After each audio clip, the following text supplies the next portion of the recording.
A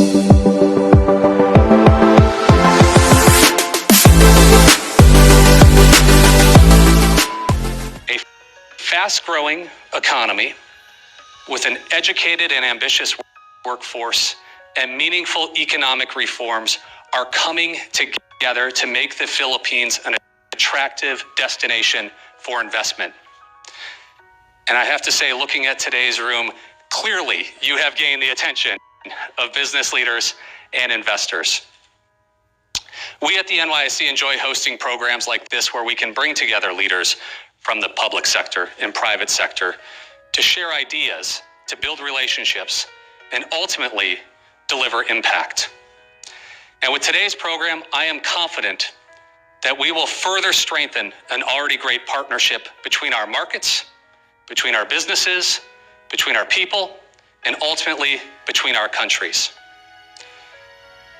To begin our program, I have the pleasure of introducing Sabin Aboitiz, who is CEO of Aboitiz Group, and importantly, leader of President Marcos's Private Sector Advisory Council. Please join me in offering him a very warm welcome.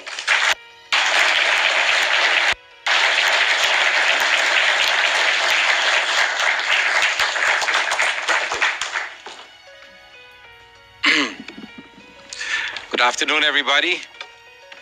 As a representative of the Philippine business and behalf of the delegation here today, I want to thank all of you for the invitation to visit the financial center of the universe and touch base with our friends in the American business community. Your warm welcome is strongly felt and greatly appreciated. Personally, I'm really thrilled to be here. The New York Stock Exchange has energy like nowhere else in the world. The only natural and appropriate response to this invitation would be to return the favor in the best way that we know how. And with the same spirit of goodwill and partnership the United States has shown the Philippines for all these many decades. The friendship between our two countries has always been like Wall Street itself, a busy two-way street of economic give and take. And we sincerely hope and believe it will remain like this forever. So we're here today to support our president and his genuine efforts to revitalize this relationship and remind you of our commitment. We support his efforts to assure you of the integrity, of the stability, and the solidarity of his administration and the Philippine economic system, which is not without wounds, but neither without the determination to heal them. And of course, to unlock the massive economic potential our country has to offer with the help of good friends like you.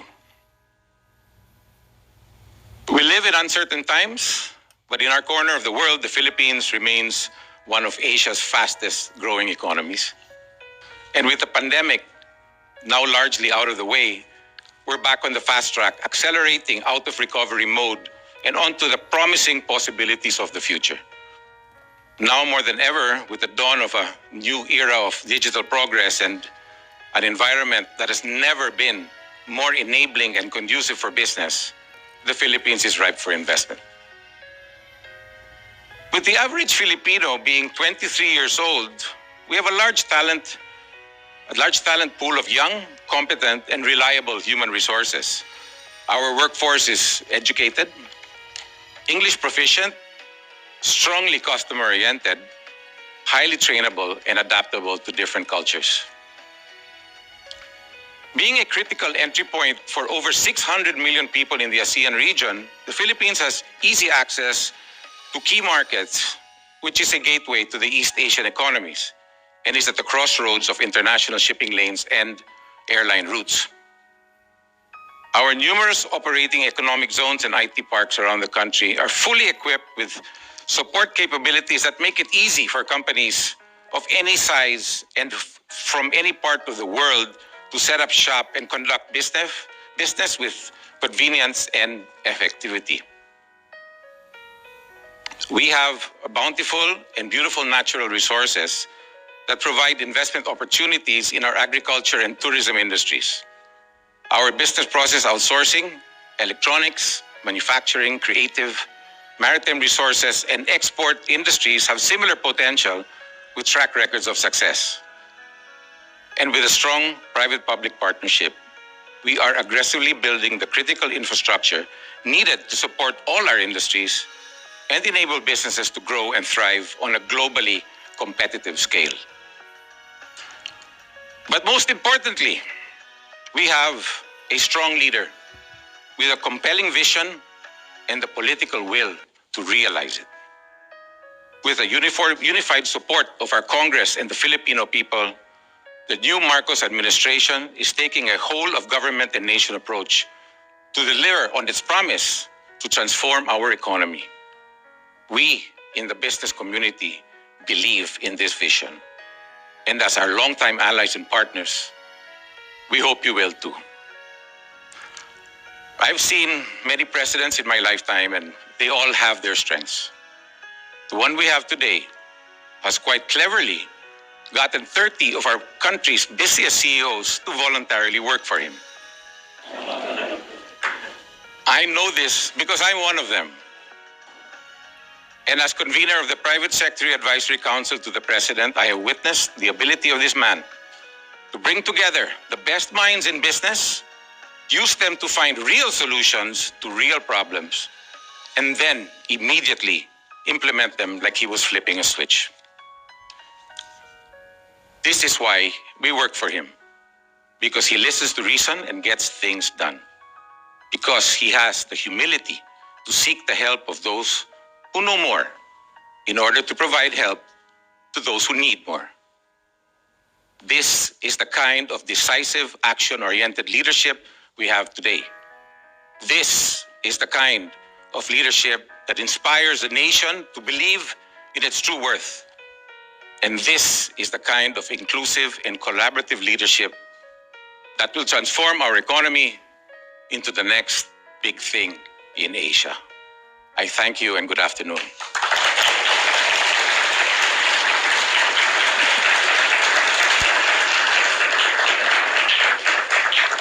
And on that note, I'd like to introduce the Secretary of Finance, Secretary Jokno, to introduce the President.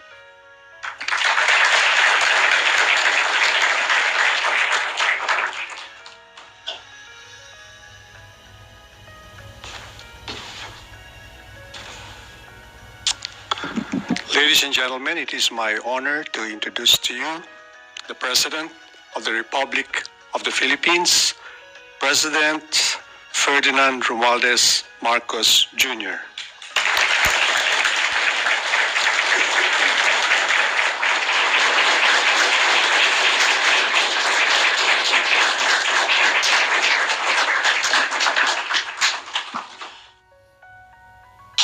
Please be seated.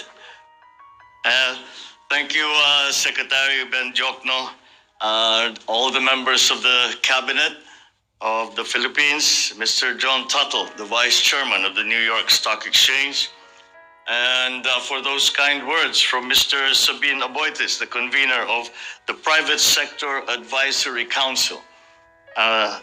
We have also with us the Speaker of the House, House Speaker Ferdinand Martin Romualdez, and our ambassador to the United States, Ambassador Jose Manuel Romualdez.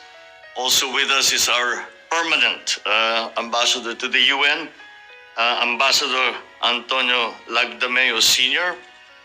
And I would be remiss if I did not, of course, include in my greetings the First Lady, Lisa Araneta Marcos. Distinguished guests here today, ladies and gentlemen, good afternoon. On behalf of the Philippine delegation, I wish to express our gratitude to the New York Stock Exchange for inviting us here today. I consider it an engagement of invaluable opportunity to share with you how we are further opening up our economy to accelerate our recovery. Bouncing back from the pandemic, the Philippine economy has seen robust growth since last year, and has returned to its path toward upper middle income country status, achievable, we believe, within the next few years. Against this backdrop, we have increased the scope for mutually beneficial investments that would mean more jobs and a better quality of life for Filipinos. For investors, doing business in the Philippines is an opportunity to reap the benefits of a vibrant economy. We are proud to share that we recently enacted policies to further liberalize our economy and welcome more foreign investment to our shores.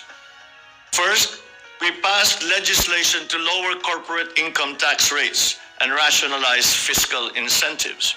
Second, we reduced the minimum paid-up capital requirements for foreign retailers and foreign startups, bringing in advanced new technology. And third, we now allow full foreign ownership of companies providing public services such as telecommunications, shipping, air carriers, railways, subways, airports, and toll roads. The United States and the Philippines have strong and enduring ties in trade and commerce, among many other areas of cooperation. The U.S. is our third largest trading partner and second major source of foreign direct investment applications in 2021. To international investors, the Philippines offers high-quality labor, a large consumer market, and a wide range of fiscal and non-fiscal incentives. At the same time, we remain committed to maintaining sound macroeconomic fundamentals, providing a clear development roadmap. Let me expound a little bit on these important points. First, sound macroeconomic fundamentals.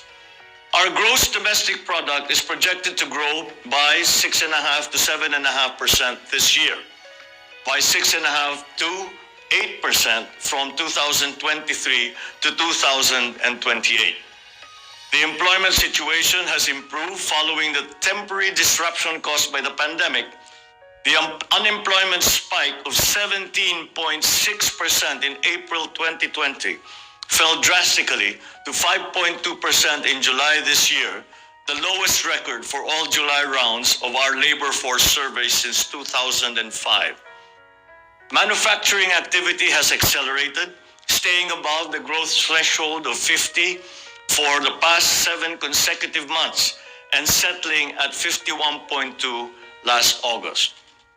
Trade is back to double-digit growth, with demand for trade partners boosting our exports and with domestically situated firms importing more inputs in anticipation of rising demand. At the same time, with our commitment to fiscal discipline, the country's debt to GDP ratio has improved to 62.1% as of end June this year from 63.5% in the previous year. At the height of the COVID-19 crisis, the government implemented massive stimulus programs to readily support the most vulnerable sectors. Although our borrowings increased substantially during the pandemic, we continue to reduce the cost of our public debt through judicious debt management.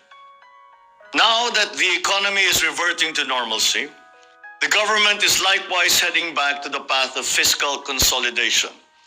We will reduce the government debt to GDP ratio to below 60% by 2025 and further down to 51.2% by the end of my term in 2028. Our economy's resilience to crises is recognized internationally. The Philippines has maintained its investment-grade credit ratings throughout the pandemic amid the wave of rating downgrades globally. As we look forward to achieving upper middle income status, we are also gearing up for A territory credit ratings in the medium term. On the external front, we have sufficient buffers against external shocks. Supported by steady inflows of overseas Filipino remittances, receipts from business processing, outsourcing, and foreign direct investment, our gross international reserves stood at $99 billion as of end August, equivalent to 8.3 months of import cover. This remains more than sufficient to cover the economy's foreign exchange needs. Moving on to my second point, our economic development roadmap. In the near term, our top priorities are protecting the purchasing power of families by managing inflation, reducing the scarring effects of the pandemic, and ensuring sound macroeconomic fundamentals. Thus, we are implementing policies that enhance food security, transport, reduce energy costs and logistical costs, strengthen social protection, and enhance the quality of education and skills training of our workers. As we pursue our short-term agenda, we build the foundations for a stronger, more inclusive future. Our medium-term agenda includes reducing the poverty rate to single digits by 2028 and undergoing an industrial transformation through which science, technology, and innovation and sustainability will drive our industries. In all our endeavors, the private sector must be a partner. We seek partnerships in many areas of our development agenda. In public infrastructure, such as mass transit systems, airports, toll roads, in public services, in digitalization initiatives, in the energy development agenda, in efforts to modernize agriculture, and in programs aimed at strengthening our industries, to just name a few. For American businesses, we offer investment opportunities in areas such as information technology and business process management, or IT BPM, medical products and devices, electric vehicles and batteries, agribusiness and telecommunications infrastructure and services. Despite external headwinds, the Philippines' economy's resilience, reinforced by sound policies and decisive leadership, makes us confident about our future. Over the past few decades, as the Philippines transformed into one of the most promising emerging markets, the United States has been among our steady partners. For that, we are truly grateful. At the same time, American companies doing business in the Philippines have benefited significantly from our economic successes. I wish to emphasize that the Philippines is keen to continue nurturing the ties that help produce mutual benefits for both our economies, our organizations, and our peoples. Let us achieve many more milestones together. Thank you very much for this opportunity, and good afternoon to you all. We move on. Yep, there's Q&A.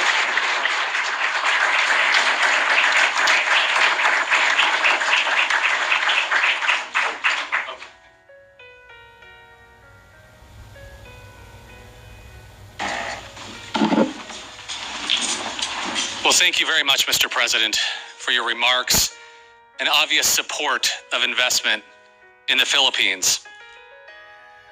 In your speech, you discussed the fact that the Philippines is now allowing full foreign direct ownership in companies providing public infrastructure. How important is foreign direct investment into achieving those economic plans of yours, Mr. President? Well, it is It should be on. certainly as we attempt to transform the economy. And I use the word transform because it is my belief that the way to bring our economies back to the activity, the level of activity that we enjoyed before the pandemic, we have to understand that the global economy has changed. And we have to position ourselves, certainly, to be able to take advantage of those changes, to have a head start in the new economy that we are still, as of now, starting to form globally. And a large part of that will be foreign investment in the Philippines. And when I speak of foreign investment, I speak especially of capital-intensive investment. Because although we have our GDP, if we look at our GDP figures, a great deal of the contribution to GDP has been in our service sector. And therefore, we think that it is manufacturing, the area of manufacturing where we can still do a better job. And this is one way, the foreign direct investment, capital intensive investment is also something that we are going to actually need for us to be able to achieve the targets that we have set for our economy, have set for our country. And it is going to be key as we are trying to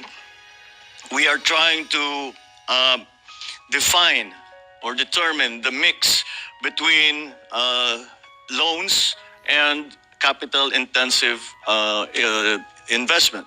So the part that capital intensive investments play is going to be a very important aspect of this transformation of our economy that I speak of. So that is a large part of what we are doing here. And that is why when I came here to New York, ostensibly, first of all, because we are attending I will be speaking before the UN General Assembly tomorrow, but I also brought the whole economic team of the government, of the cabinet, with us. And again, the private sector business leaders also are here with us, precisely to show and explain once to our prospective investors where the Philippines is headed, what changes we have made so that investment will be more profitable and more attractive for foreign investors, especially coming from the United States. So it plays a central role in all that we are planning to do for our economy. It is, once again, something that we recognize in government we have a part to play in. We have to fundamentally restructure the bureaucracy, the government. We listen to the chambers of commerce that tell us what are the obstacles that they find in their way, such as the ease of doing business, the prices of energy, all of these and these other legislative guarantees that investors are looking for. And I believe we are headed in the right direction. And I believe that if we continue down this road and we are able to attract investors to this new investing climate that we are starting to create in the Philippines, then I believe that with the role that foreign direct investment will play, I think we could succeed. But that just illustrates how important we consider that investment to the transformation of our economy. Well, thank you very much, Mr. President. You mentioned two themes in particular. One was, of course, foreign direct investment, but you also touched on the United States and it being one of the most important investors in the Philippines. Now, the United States and the Philippines have long enjoyed a very productive relationship and partnership. Can you talk a little bit about that partnership and how you see it going forward? Well, our relationship has gone back for over 100 years between the United States and the Philippines. And as we just earlier today, we had a lunch that was hosted by the U.S.-Philippine Society. And I spoke to them and we talked perhaps more on the subject of geopolitics. And I explained that it is very clear to me in my vision for the way that the country will move forward, that I cannot see the Philippines in the future without having the United States as a partner. And although I was referring to the geopolitics of it, and I was referring to the political situation in the region and around the world, that certainly does continue to apply in our exchanges in the economic front.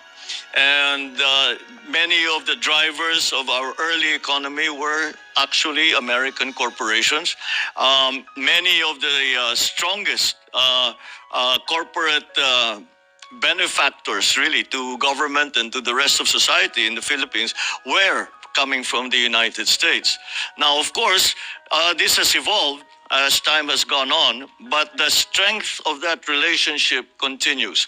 And we envision a further strengthening of those relationships. I believe that the political, economic, diplomatic relations that we make, the partnerships that we forge that we strengthen now, are going to be extremely necessary for the simple reason that they provide the stability in this highly unstable economic, political, geopolitical, diplomatic environment. This is something that that is central to our thinking, when it comes to the economic planning for the Philippines. So, again, we have adjusted many of our ways of doing business at the behest of our friends in the United States and of the American businesses that are already in the Philippines. And so I think that will give us great opportunities in the future, and for both our countries, for private corporations, for government to government agreements and arrangements. We have really opened up the policy of the Philippines to more of these public-private partnerships, but not only PPPs, but also G2G arrangements, as I mentioned, joint venture between private entities, and it is something that we feel can actually be achieved. So the United States has always been central to that. I cannot overstate really the role that the United States has played in the Philippines in every aspect of our lives. And so this is just the continuing evolution and I believe strengthening of that relationship between the United States and the Philippines. And we are driven together in many ways by forces that exist now in the world, and that I think is something that we certainly in the Philippines, and I think not in the United States either, that we are resistant to. So it is something that I can see as becoming stronger and becoming more robust as we work together towards exploiting properly the new global economy. Thank you very much, Mr. President. You touched on American businesses investing in the Philippines and the opportunities to do that through public-private partnerships, the infrastructure projects you identified on the onset as well. But as we look at the population and we look at the economy, it's young, it's dynamic, it's tech-focused. It has high English language fluency. It's ripe for investment. What is your message to investors in this room, those watching us from around the world, for how to invest in this next generation of Philippine companies that one day, selfishly, we hope will come here to the New York Stock Exchange to raise capital and to grow and expand and even do more things? What is your message to them, Mr. President? Well, to achieve exactly what you were saying, at least to begin with. Yes, we certainly, when I'm asked why do you have such a bright view of the future, and my answer is always that there are 110 million Filipinos that are working towards the same goal, and that I still believe is our workforce is still our greatest asset, and it is something that we have seen succeed. First of all, with our overseas Filipino workers, but also in the development of the more sophisticated businesses that have come to the country, and highly technical, highly requiring technical proficiency, requiring good training in schools. We will still continue to try and improve the education system in terms of the technical side, the technical side of our workforce's training, and as we know, because that is becoming more and more important in the world. But the young people in the Philippines also, I suppose there is a form of institutional memory. And we still look to the United States as our partners. When we are in crisis, we look to the United States. We look to the relationship that has been forged over the many years. And I have to say that the reason that we have done that is that for the most part, we can say that the United States has not failed us. That sentiment remains in our young men and women. That sentiment remains and will, I think, be further fostered if we are able to show some successes, at least immediately. We show some immediate successes in this partnership, and that will galvanize our young people to continue to work in that direction. That, I think, is something that will come naturally if we are able to do all of the things that we are hoping to do to transform the economy, to adjust now. We are, I believe, the youngest country in Asia. And with the graying of other countries around the region, this gives us an advantage in terms of, I suppose, the population dividend. It has been referred to before. It gives us an advantage in terms of the population dividend, and they are ready to take up the cudgels. They are ready to work for the country. They are ready to do what needs to be done to bring the country forward. And I feel confident in saying that because in the last election, it was the young people who drove forward the idea that we must continue to invest in our young people. We must continue to train them properly. We must continue to make them competitive anywhere in the world, but most hopefully in the Philippines with our partners and with our allies. Well, thank you very much, Mr. President. It is clear you have a plan, you have an opportunity, and I know I speak for many business leaders and investors in this room that they leave today not only with a renewed sense of optimism, but a further enhanced and strengthened sense of optimism about the opportunities in the Philippines. And on behalf of the New York Stock Exchange, we are thrilled to play our small little part today in providing a platform for you and your country to deliver that message. And there's no better platform than the Bell, which is the most highly viewed news event in the world on a given day. Similar to what Mr. Aboitis mentioned, we are all thrilled to be here.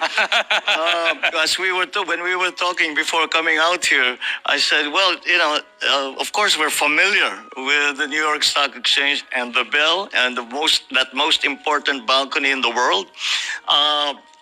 But now we had always watched it from afar, and to have the opportunity to be here personally and to be with all of you in the New York Stock Exchange has been a great opportunity and a great pleasure. Well, wonderful. Thank you very much. It is our honor to have you here, Mr. President. Thank you all for being with us today, and we'll make our way down and ring that bell, Mr. President. Thank you very much.